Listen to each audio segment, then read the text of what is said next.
TimeTool After Work. Der Business Talk wird präsentiert von TimeTool, die innovative Schweizer Online-Zeiterfassung für alle Branchen und Betriebsgrössen.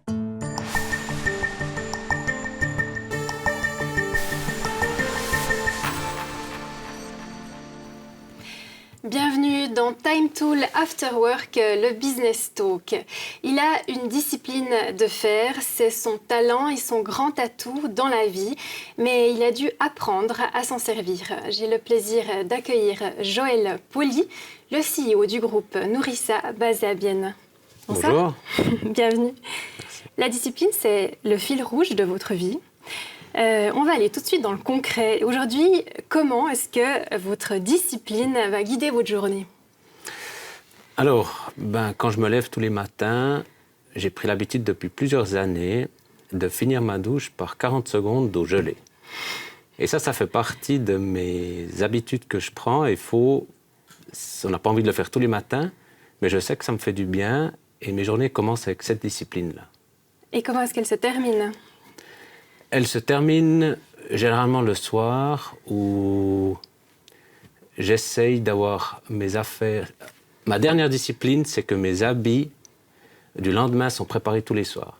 Ça me permet, quand je me lève le matin, de ne pas avoir à me soucier de qu'est-ce que je vais mettre, c'est déjà préparé. Voilà, parce que des soucis, on peut imaginer que vous en avez beaucoup en dirigeant Nourrissa, qui est quand même un grand groupe.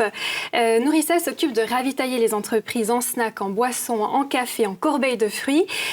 C'est un service de ravitaillement complet. Qu'est-ce que ça veut dire exactement ?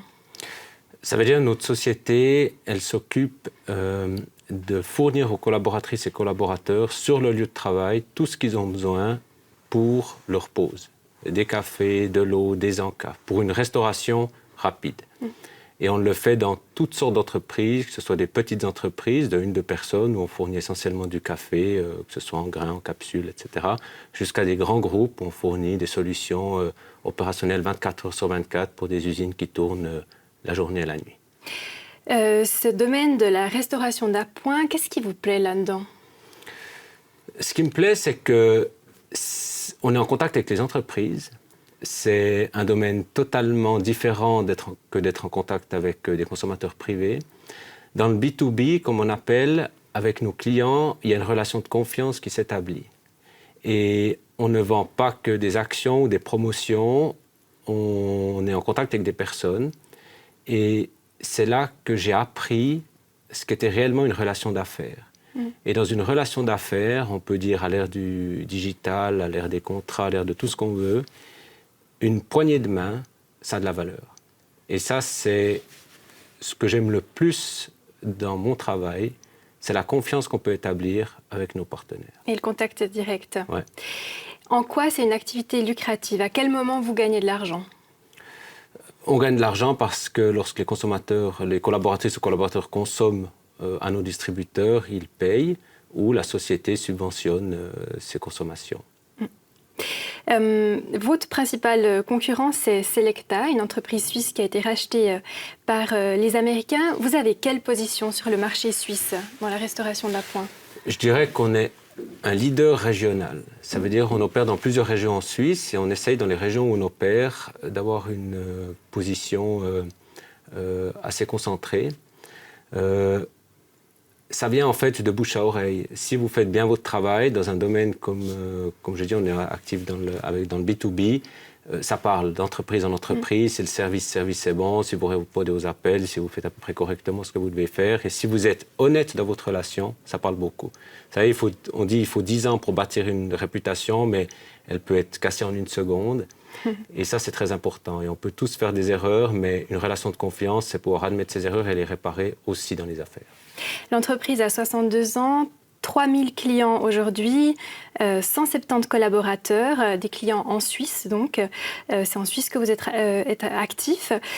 Pourtant, votre grand-père, Willy Pauly, quand il va se lancer dans le business des distributeurs de boissons, donc en 1962, les entreprises lui rient un peu au nez. Oui, parce que quand mon grand-papa a commencé, les distributeurs automatiques, c'était, disons, cette mode, si je peux appeler ça comme ça, est venue des États-Unis. Et à l'époque, ce n'était pas du tout concevable, où il n'y avait pas d'intérêt à offrir ce service aux collaboratrices et collaborateurs sur le lieu de travail. C'était, les gens viennent à l'usine pour travailler et rien d'autre. Donc le café, ils le boivent à la maison le matin ou le soir. Et c'est grâce finalement à l'avènement de la télévision, quand les gens ont commencé à se coucher plus tard et ils n'avaient plus le temps de déjeuner, que l'intérêt s'est fait sentir par les employeurs d'avoir un ravitaillement sur le lieu de travail pour que les collaboratrices et collaborateurs puissent être quand même éveillés. C'est comme ça que Nourrissa a décollé, Oui. et aussi avec les automates à cigarettes. Oui, effectivement, à l'époque, on pouvait fumer partout et il n'y avait pas vraiment de restrictions. Donc, ils vendaient beaucoup de cigarettes dans les distributeurs et on a encore 1 ou 2 clients qui vendent des cigarettes. Mais ce n'est plus nous qui les mettons dedans, c'est eux pour des questions qu'on connaît. Votre grand-papa va démarrer son activité avec 10 000 francs en poche, mais vous le disiez en préparant cette interview, il a toujours encore une âme de commerçant. Ouais. Ça, c'est... Mon grand-papa, c'est vraiment... Il a fondé toutes nos sociétés et lui, bâtir un commerce, c'est son affaire. Lui, il a cette relation où il a son idée, il sait faire des contacts, c'est un homme de contact.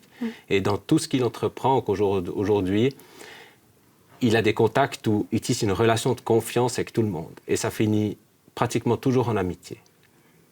Et c'est comme ça que lui a pu construire ses affaires et ça fait partie de ce qu'il m'a appris.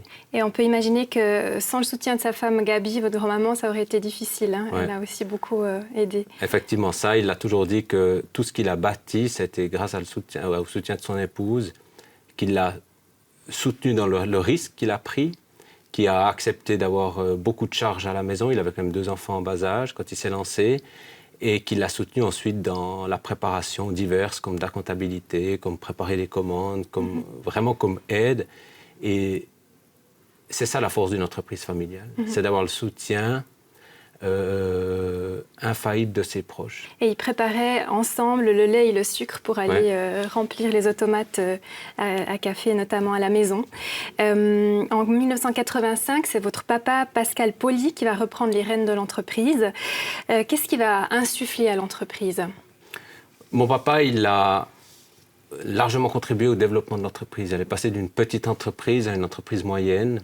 Et grâce aussi à sa façon de diriger, à la discipline qu'il a introduite, il a pu instaurer des processus qui ont permis à la société de faire ce grand pas en avant. Et puis de pouvoir, disons, automatiser beaucoup d'éléments, de sorte que la société a pu dégager une rentabilité et commencer à investir. On voit une photo de votre papa ici qui sort du lac. C'était sa discipline. Qu'est-ce qu'il faisait ? Mon papa, c'était un capitaine à l'armée. C'était un homme vraiment avec une très grande discipline. Et c'est lui qui m'a appris qui a instauré cette façon de vivre, cette manière de vivre un peu en moi. Ici, on le voit dans une maison au bord du lac où il allait tous les jours, quand il y habitait, nager. Quel que soit le temps, quel que soit s'il avait envie ou pas, il partait faire 30 minutes, 45 minutes de natation. Et souvent, quand on le voyait, on lui disait des fois « Mais papa, il ne fait pas beau, ou pourquoi tu vas ?» ou bien « On aimerait prendre l'apéro, etc. » Mais il avait décidé, c'était dans sa routine, et il ne se posait pas de questions. Et nous, on savait, de toute façon, il ne dérogera pas. Sacrée discipline par rapport à la douche matinale que vous faites. Mais ça prend plus de temps, ça. Exactement. Voilà. Il va vous dire, à vous et à votre frère, que pour venir bosser un jour à Nourrissa, n'importe qui, vous ou d'autres, il ne faut pas forcément être très intelligent, mais il faut savoir travailler. Ouais. Mon papa, il a toujours dit à mon frère et moi, dans l'entreprise, on n'a pas besoin d'incapables. Et si vous voulez venir, vous devez savoir travailler. Et l'entreprise, c'est du travail. Ça veut dire que ce qui compte, c'est votre capacité à vous engager corps et âme pour la société et à donner tout ce que vous avez. Et à être prêt à travailler. Et si vous n'êtes pas prêt à ça, si vous n'êtes pas prêt à faire ces sacrifices, alors vous n'avez pas votre place dans la société. Et ça, ça a été quelque chose qui m'a en tout cas beaucoup marqué. Et je savais qu'en arrivant dans la société familiale, c'est ce que je devais donner. Alors, il ne va pas, on vous voit ici d'ailleurs à l'image, déjà un peu vintage, hein, vous êtes né en 1986, vous aviez quoi, 4-5 ans là, j'imagine? Je pense, ouais.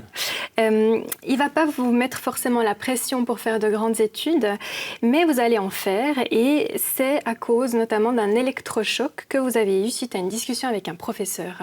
Qu'est-ce qui s'est passé? Ouais, ben, c'est peut-être grâce à cette discussion. À l'époque, à l'école secondaire, on était classés par différents niveaux. Moi, j'étais dans un niveau moyen qui ne permettait pas d'entrer aux études gymnasiales et universitaires.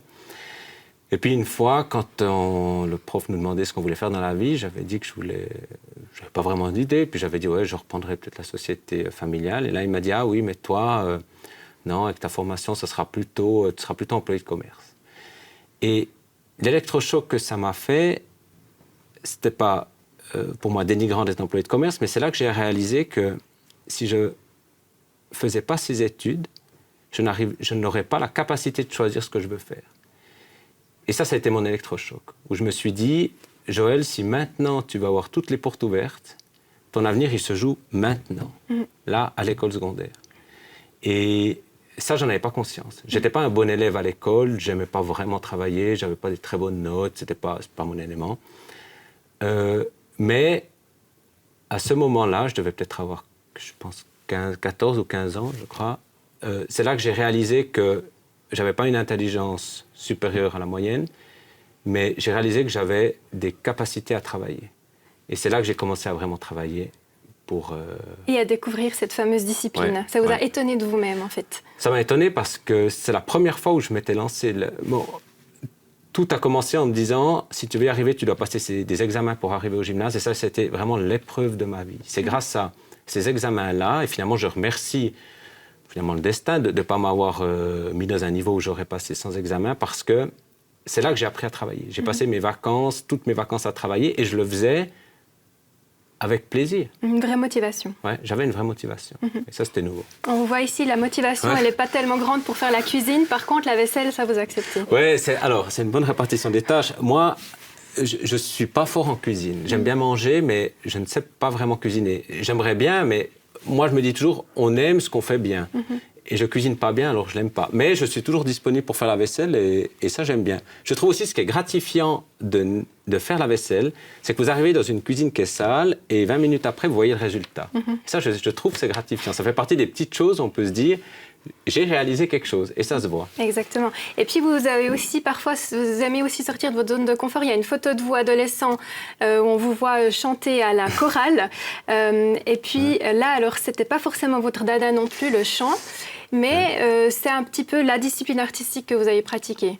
Oui, c'était quand j'ai pu après accéder au gymnase, on devait choisir entre les arts visuels et la musique. Bon, moi j'étais fort ni l'un ni l'autre, mais je me suis dit, bon, tant qu'à faire, je choisis la musique. Et puis, tout d'un coup, j'ai réalisé que je ne savais pas lire des partitions de musique, alors je recevais des 1 ou des 2 en matière de solfège.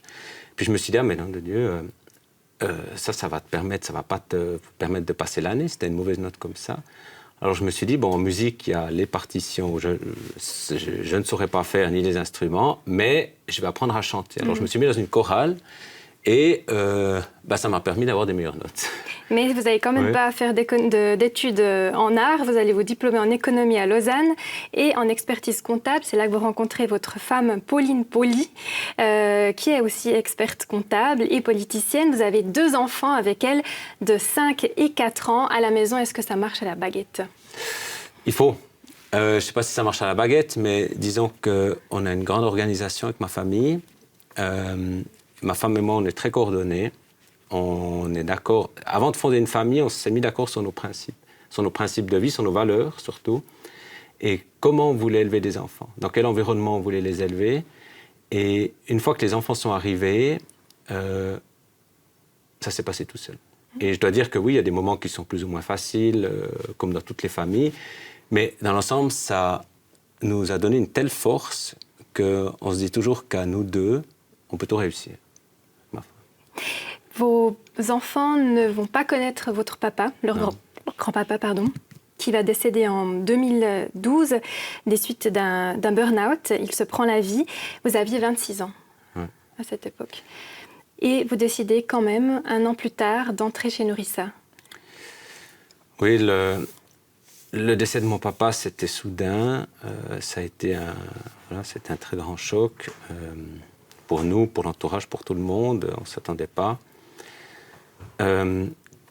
Et c'est clair qu'il est tout de suite venu la question de l'entreprise. Qui allait reprendre l'entreprise, qui allait gérer, est-ce que je devais venir, est-ce que c'est mon frère, etc. Quand mon papa est décédé, dans l'émotion qu'il y avait, c'était clair que je ne pouvais pas venir. Il faut quand même garder un peu la tête hors de l'eau, et je me suis dit, ce que j'ai commencé à Lausanne, je dois le finir. Et j'en aurais voulu, je pense, si j'étais venu tout de suite et j'avais abandonné mes formations que j'ai faites, j'en aurais voulu à mon papa. Donc j'ai eu la chance que mon grand-papa, Willy, a repris la direction pendant 1 année et demie et a fait la transition jusqu'à que j'arrive. Et il va vous former ensuite, très rapidement. Il a dit, j'ai 1 an pour te former. Vous êtes passé par tous les postes de l'entreprise pour reprendre les rênes. Donc en 2015, vous aviez moins de 30 ans. Votre grand-papa, c'est une personnalité biennoise bien connue. Il a aussi la réputation d'être quand même assez autoritaire aussi. Certains collègues journalistes le craignent d'ailleurs un petit peu. Est-ce que vous aviez peur de le décevoir? Vous avez toujours encore peur de le décevoir? Non. Vous savez, quand vous reprenez une entreprise ou quand vous lancez dans un tel challenge, ce qui comptait, c'était l'entreprise. Et j'ai jamais eu peur de décevoir qui que ce soit parce que je savais que je donnerais tout. Et souvent, le plus déçu dans ce que je fais, c'est moi-même. Ou peut-être que des attentes sont trop hautes et voilà. Mais non, et mon grand-papa m'a jamais mis une pression de résultat. La pression, je l'ai eue de venir. Je ne l'ai pas eu des membres de la famille, je l'ai eu de la situation. En disant, il y a cette entreprise, si tu ne viens pas, on va la vendre. Alors, cette pression, elle est de la situation, mais personne m'a mis de la pression. Et je veux dire, une fois que vous êtes lancé, une fois que vous mettez dans l'entreprise familiale, que vous êtes dedans, vous rencontrez les collaborateurs, il faut dire aussi, oui, vous avez une crainte au début, mais vous avez une telle chaleur. Les gens étaient, je veux dire, tellement heureux de me voir arriver, de m'accueillir et de travailler ensemble que finalement, toute cette énergie, c'est très puissant. Ça vous a donné le courage nécessaire. Ouais. Et alors, en 10 ans, ça fait maintenant 11 ans que vous êtes là, à la tête de Nourrissa. En 10 ans, le volume d'affaires va doubler. Vous avez misé sur quoi? On a misé, c'est dur à dire. Premièrement, il faut dire que la société elle a pris son expansion les 5 dernières années. Au début, il a fallu, quand mon papa est décédé, il y a eu un choc. Et puis, ça crée dans les affaires, les chocs, c'est jamais bon.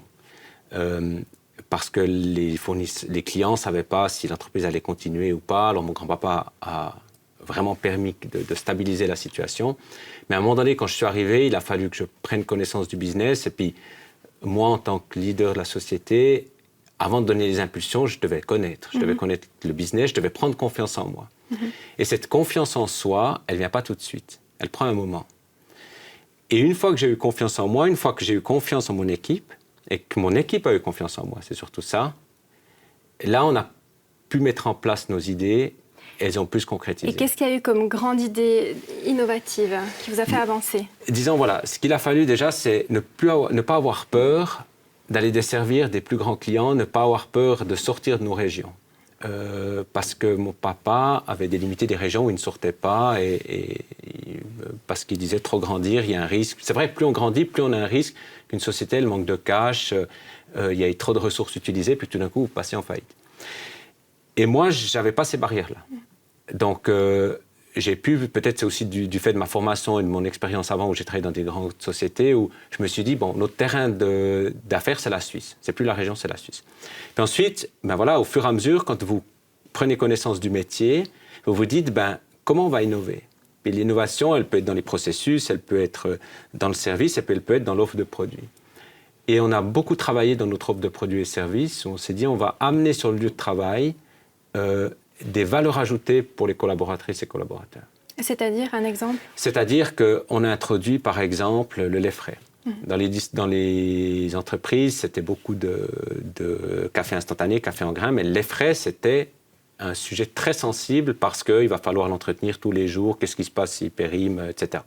Donc, on a introduit ça. Ça a été une très grande valeur ajoutée. On a instauré les fontaines à eau. LibiDirect. Aussi avant, c'était des concurrents qui faisaient ça. Et puis, on a réalisé que si on le faisait, nous, on pouvait apporter une plus-value aux clients en disant, quand on vient s'occuper du distributeur, on s'occupe des fontaines à eau.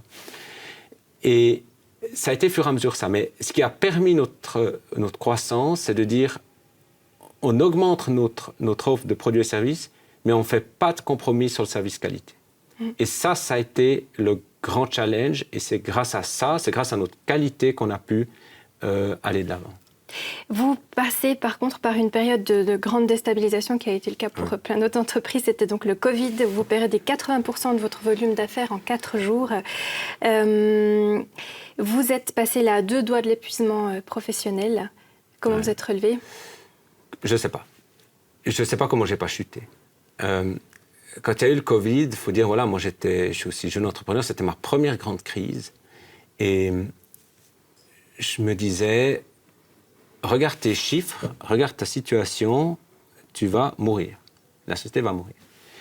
Mais on ne sait pas pourquoi, j'avais une force en moi qui disait, continue d'aller au travail et fais ce que tu as à faire et d'une manière ou d'une autre, ça ira. Et ça a été je ne sais pas, c'était vraiment une petite flamme en moi qui me permettait de tenir. Et ensuite, grâce aux aides de l'État, grâce à comment la situation a pu évoluer, ça a été... Mais j'ai eu ça en moi et j'ai eu, je veux dire, une équipe à la société, une équipe de cadres, mes proches collaborateurs qui ont cru aussi et qui nous ont soutenus, vraiment. Et c'est grâce à ça. On a pu, comme un feu, on a pu maintenir les braises. Et ça, c'est grâce aux personnes qui étaient dévouées corps et âme pour la société. Et Joël Pauly, est-ce que vous donnez à vos enfants pour les 4 heures les snacks de nourrissa, les yeux fermés, prenez ce que vous voulez, ou est-ce qu'il y a quand même des trucs pas trop sains où il faut faire un petit peu attention? Ah non, mes enfants, ils sont assez... Disons que c'est plutôt leur maman qui décide ce qu'ils peuvent manger, puis on essaie le plus équilibré possible. Voilà, parce que c'est vrai qu'on pense à automate à snack, qui dit automate à snack dit aussi parfois un peu malbouffe. C'est pour ça que vous avez décidé de développer un label qui imite un peu l'idée des Nutri-Score. Ouais. On a réussi, ça a été une demande aussi de beaucoup de nos clients, de pouvoir proposer en entreprise des encas qui soient durables et sains. Et on a développé 2 labels qui sont indépendants. Et ce qui est vraiment fantastique, c'est qu'on a réussi à faire une collaboration avec la Haute École bernoise, le département des sciences alimentaires, qui a certifié ça. Et ça, pour une PME régionale comme nous, c'est une énorme innovation. Et c'est un énorme projet que d'avoir ce soutien d'InnoSuisse, du canton et de la BFH. On pourrait imaginer que c'est un peu un marketing, du greenwashing, mais il y a cette collaboration qui vous permet de... Oui, c'est exactement ça. On a voulu avoir un partenaire scientifique pour éviter ça, pour éviter cette accusation. Nous, Nourrissa, on fait notre service, on sait vendre, mais on n'est pas légitimés, nous, à dire ce qui est sain ou ce qui est durable. Et c'est pour ça qu'on a un partenaire scientifique qui fait ça et qui a réussi maintenant en 2 ans à développer quelque chose de fantastique. Voilà, de la rigueur là aussi. Voilà. Une rigueur qu'on va retrouver avec ces dernières photos qu'on va montrer dans cette émission, c'est les photos du marathon de New York. Vous êtes préparé des années pour y participer. Vous avez atteint votre objectif? Ouais. Ça, c'était vraiment... c'est pendant le Covid que j'ai commencé à courir pour me changer les idées. J'allais en courant au travail, je revenais en courant. Et puis à un moment donné, on se prend dans le jeu, on se prend dans la course, on fait des premières courses, des premiers marathons en Suisse, et tout d'un coup on se dit, je finirai à New York. Et l'année passée, j'ai eu la chance de courir ça, et ça c'est incroyable. C'est incroyable, pas que parce que vous êtes à New York, mais parce que vous êtes 50 000 coureurs à partir. Il y a des centaines de milliers de personnes dans la rue, et c'est la première fois que j'ai ressenti autant d'énergie sur moi. Et cette sensation, elle est incroyable. Je vous souhaite du coup pour la suite une très grande énergie aussi et tout de bon. Merci, à vous aussi. Merci. Quant à vous, chers téléspectateurs, merci de nous avoir suivis et on se retrouve bientôt pour une prochaine émission. Merci.